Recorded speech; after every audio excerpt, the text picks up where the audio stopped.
My husband's mother booked a couple's massage for us, but showed up to take my spot. As I stood there in shock, she smirked, "I know his body better than you ever will." My husband just chuckled, "Let her have this one." I whispered, "She can have it all."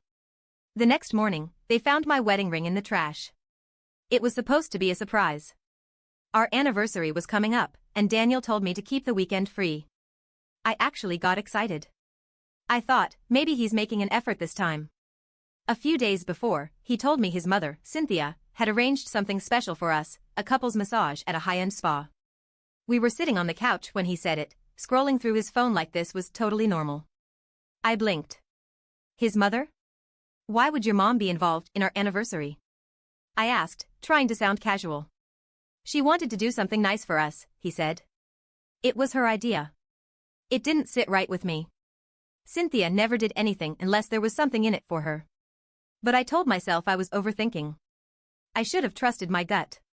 The spa was stunning, expensive, quiet, smelled like lavender. I actually started to relax.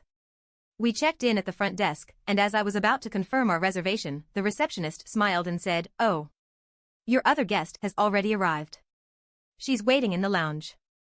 I frowned. Other guest? Before I could ask, Cynthia walked in. She was wearing a plush spa robe, her hair pinned back like she owned the place. She didn't even look at me.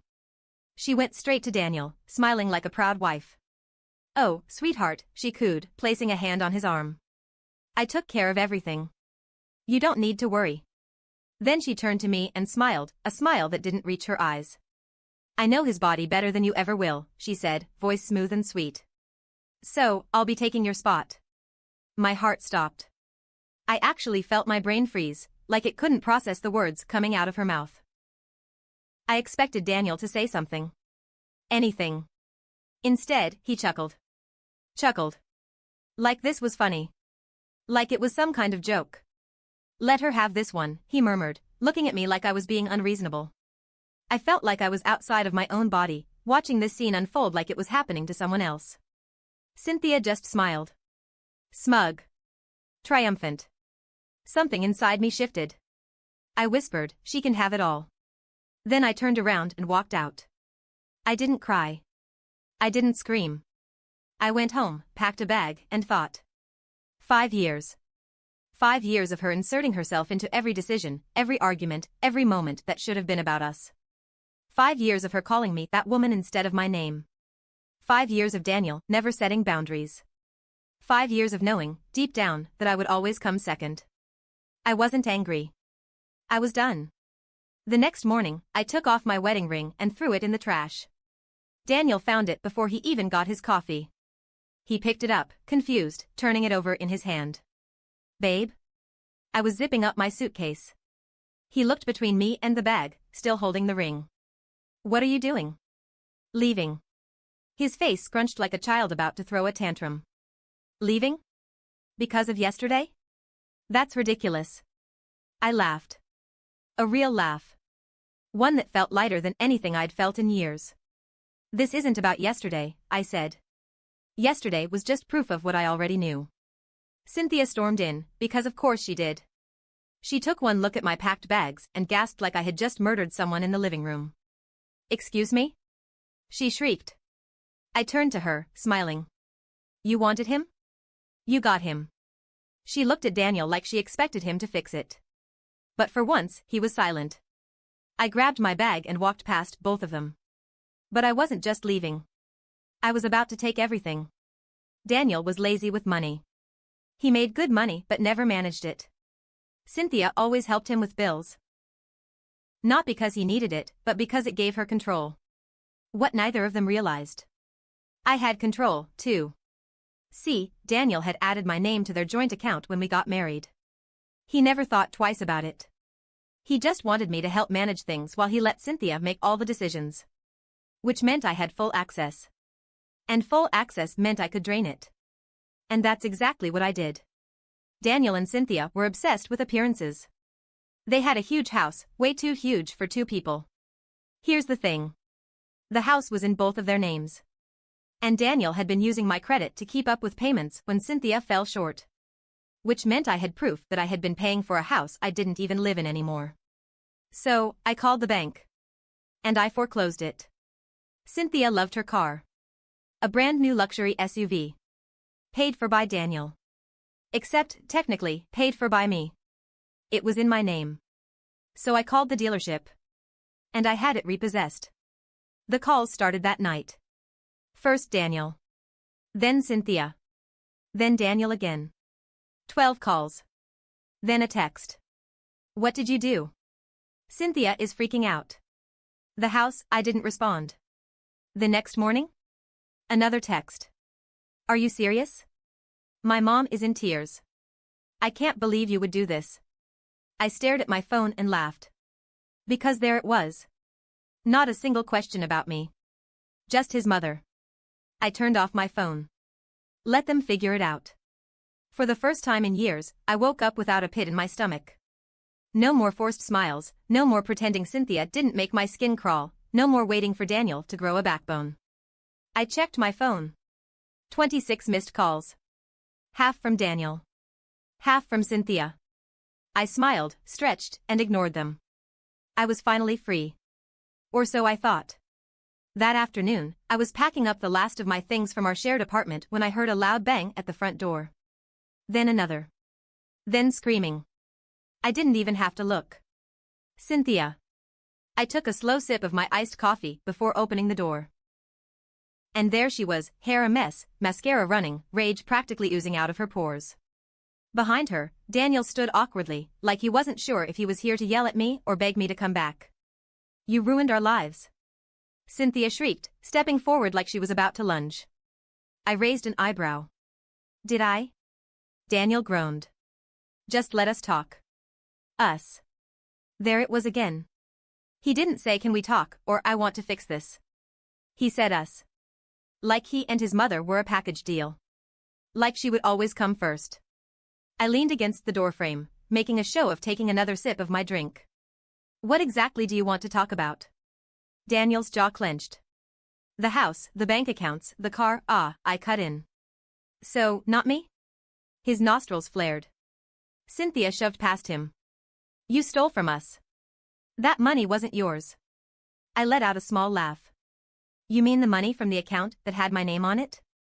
Or the house that was being paid for with my credit? Her face twisted. You ungrateful little, I held up a hand. Save it. If you're here to throw a tantrum, I really don't have time. She screeched. Like, actually screeched. Daniel reached for my arm, his grip firm. You need to fix this. I jerked away. Fix what? I said, voice sharp. The fact that you have nothing left because you let your mother ruin our marriage? That's not my problem. His hands clenched at his sides. You're being petty. I laughed. Petty? I repeated. Your mother stole my anniversary gift, rubbed it in my face, and you laughed. You let her destroy our marriage. You let her control your life. You let her take everything from me. I smiled coldly. So now, I just returned the favor. Cynthia lost it. She lunged, actually lunged, like she was about to grab me by the hair. And that's when I saw the building manager standing at the end of the hall, eyes wide, phone in hand. Cynthia stopped just in time. I tilted my head. Go ahead, I whispered, just loud enough for her to hear. Give me a reason to have you arrested. She was seething, her hands clenched into fists. Daniel grabbed her arm and pulled her back. Let's go, he muttered. She glared at me one last time, eyes burning with hatred, before storming down the hall. Daniel hesitated. I could tell he wanted to say something. Something to reel me back in. Instead, he looked down. Shook his head. And followed his mother. I shut the door. And exhaled. I thought that was the last of it. I was wrong. I spent the next few weeks settling into my new place, enjoying the peace, ignoring Daniel's increasingly desperate texts. Then I got a call from my lawyer. And what he said made my stomach drop. Daniel and Cynthia were suing me. For theft. Apparently, they had twisted the story into some ridiculous claim that I had fraudulently taken money that belonged to the family. I laughed out loud when I heard that. I had receipts. I had bank statements, loan documents, proof that I had been the one paying off their debts while they lived off my money. I wasn't worried. Until my lawyer said the next part. Cynthia also filed a police report. I sat up straight. For what? She's claiming you stole her car. My blood ran cold. I had legally repossessed that car. It had been in my name. But Cynthia? She had money. Not a lot, thanks to me, but enough to drag this out in court. Enough to make my life a nightmare if she wanted to. And she did. She wanted war. I knew Cynthia. I knew her games. She wasn't just trying to get back at me. She was trying to break me. To make me come crawling back, to make me pay for leaving. But what she didn't know. I had one last card to play. I just had to wait for the right moment. And when it came? I was going to end this for good. I wasn't scared. Annoyed? Yes. Furious? Absolutely. But Cynthia had made a mistake. She thought she could bully me into submission. She thought she could take me to court, ruin my life, and somehow, I'd come crawling back. Broke, desperate, begging Daniel for forgiveness. She had no idea who she was messing with. But first, I needed information. So, I started digging. I reached out to an old friend of Daniel's, Mark, who used to handle some of their financial work. We had never been particularly close, but after hearing about my divorce, Mark had sent me a simple text, "Call me. You need to know some things." I called. And what he told me blew my mind. Turns out, Cynthia was in serious debt. Not just a little credit card trouble kind of debt. Hundreds of thousands of dollars worth. Apparently, she had been taking out loans in Daniel's name for years. And Daniel? He had no idea. Mark had tried to warn him before, but Cynthia always intercepted. She managed everything, his bills, his credit, his mortgage payments. Daniel never questioned it. She had full control over his accounts. And she had been bleeding him dry. The best part? All that fraud? It was well documented. Mark still had records. Emails, signed forms, even some shady loan agreements that had Cynthia's name all over them. I felt a slow, satisfied smile spread across my face. She wanted a war? She had just given me a nuclear bomb. I could have gone straight to the police. I could have sent every document to the authorities and let them deal with it. But that would have been too easy. No, I needed Cynthia to suffer first. So, I did something cruel. I sent the documents to Daniel. Every screenshot. Every loan agreement. Every hidden debt in his name. And then, I waited. Less than 30 minutes later, my phone rang. It was Daniel. I let it go to voicemail. Then, I listened. His voice was shaking. "Tell me this isn't real." I smirked. I didn't respond. Because I knew exactly what was about to happen. Cynthia had ruined him. And for the first time, Daniel was finally about to see it. The next morning, I woke up to a flood of messages. From Daniel. From Mark. Even from some of Cynthia's other victims. But the most interesting one? A news article. The headline? Local businesswoman under investigation for fraudulent loans. I nearly spit out my coffee. It was happening faster than I expected. Someone, probably Mark, had tipped off the local news, and now Cynthia's financial crimes were public. I scrolled through the article. Mentions of embezzlement, forgery, tax fraud. And my favorite part? Daniel's name was all over it. My phone buzzed again. It was Daniel. I picked up this time. His voice was hollow. "She's ruined me," he whispered. I almost felt bad. Almost. "She's your mother, Daniel," I said.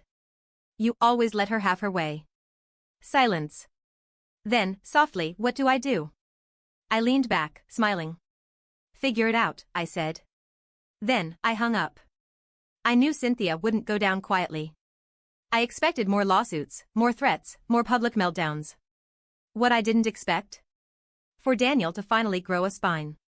He flipped on her. Filed his own lawsuit against Cynthia for fraud and identity theft. And because he was the primary victim, the police actually took it seriously. It wasn't just a scandal anymore. It was a criminal investigation. Cynthia tried everything. Lying. Manipulating. Even crying on live TV, claiming she was a victim of a greedy, bitter ex-wife trying to ruin their family. Nobody bought it. Because the receipts? They were right there. Her loans? Illegal. Her assets? Frozen. Her reputation? Destroyed. And the final cherry on top? Daniel cut her off. For good. The last time I heard Cynthia's voice, it wasn't in person. It was on a voicemail. One last desperate attempt to guilt me back into her mess. You think you won? You think you're better than me? I smiled. Then, I deleted the message. Because I had already won. And Cynthia? She had nothing left to take. I thought I was done. I really did. Daniel had turned against Cynthia. Her fraud was public knowledge. The lawsuits were piling up. She should have been too busy scrambling to save herself to bother with me. But Cynthia wasn't the kind of woman to go down quietly. She was the kind of woman who, when drowning, tried to take everyone else down with her. And this time? She had one last stunt to pull. I was at a cafe when it happened. Sitting by the window, enjoying my coffee, scrolling through my phone, relishing my peace. Then, a shadow fell over my table. I looked up. And there she was. Cynthia. Unhinged. Her usual polished look? Gone. Hair frizzy, makeup smudged, rage in her eyes. The entire cafe went silent as she slammed her hands down on my table. You think you've won? She hissed. I set my coffee down slowly. Won what? I asked, voice calm. She let out a humorless laugh. You destroyed my life, she spat. You turned my own son against me. You stole from me. I tilted my head. I stole from you? I leaned back. Tell me, Cynthia, do you even know how much money you stole from Daniel? Her face twisted. He owed me. After everything I did for him, I laughed. A sharp, cold laugh that made her flinch. Owed you? You drained his accounts. You took out loans in his name. You ruined him. Cynthia slammed her hand against my cup, knocking it over. Coffee splattered across the table, dripping onto the floor. People were watching now. Whispering. Pulling out their phones. But Cynthia didn't care. She was too far gone. I gave him everything, she shrieked. And you took him from me. You turned him against me. You made him think I was the villain. I stared at her. Really looked at her. And suddenly, it hit me. She didn't just want control. She didn't just want me gone. She wanted to be the only person in Daniel's life. She didn't see me as a rival. She saw me as a thief. I had stolen her son. And now, she had nothing left. Her empire? Gone. Her money? Gone. Her son? Gone. And she had no one to blame but herself. You did this to yourself, Cynthia, I said quietly. Her nostrils flared. I was a good mother, she snapped. I shook my head. You weren't a mother, I said. You were a dictator. Her face turned red. I hope you rot in hell, she screamed. Then, she lunged. The cafe erupted. Chairs screeched, people gasped, someone yelled, call the cops. But before she could reach me, someone grabbed her. Daniel. He had been there the whole time. For a second, no one moved. Daniel's grip on her arms was tight. Cynthia was panting, eyes wild, chest heaving. She turned her head and looked at him. Let me go, she whispered. Daniel didn't. Mom, he said, voice shaking. Enough. She stilled.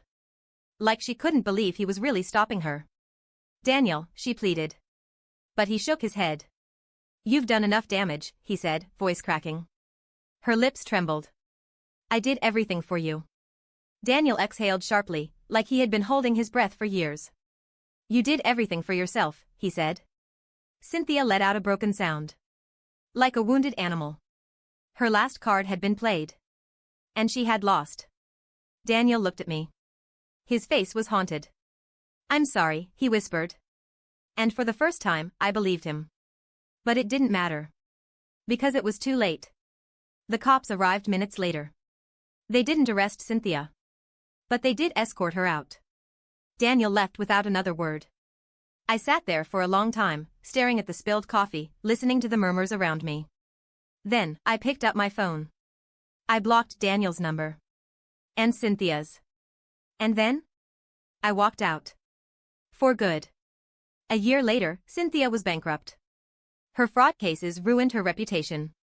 Daniel? He tried to reach out. An email. A short one. I miss you. Can we talk? I didn't reply. Instead, I deleted it. Because for the first time in 5 years, I was free. And I had nothing left to say.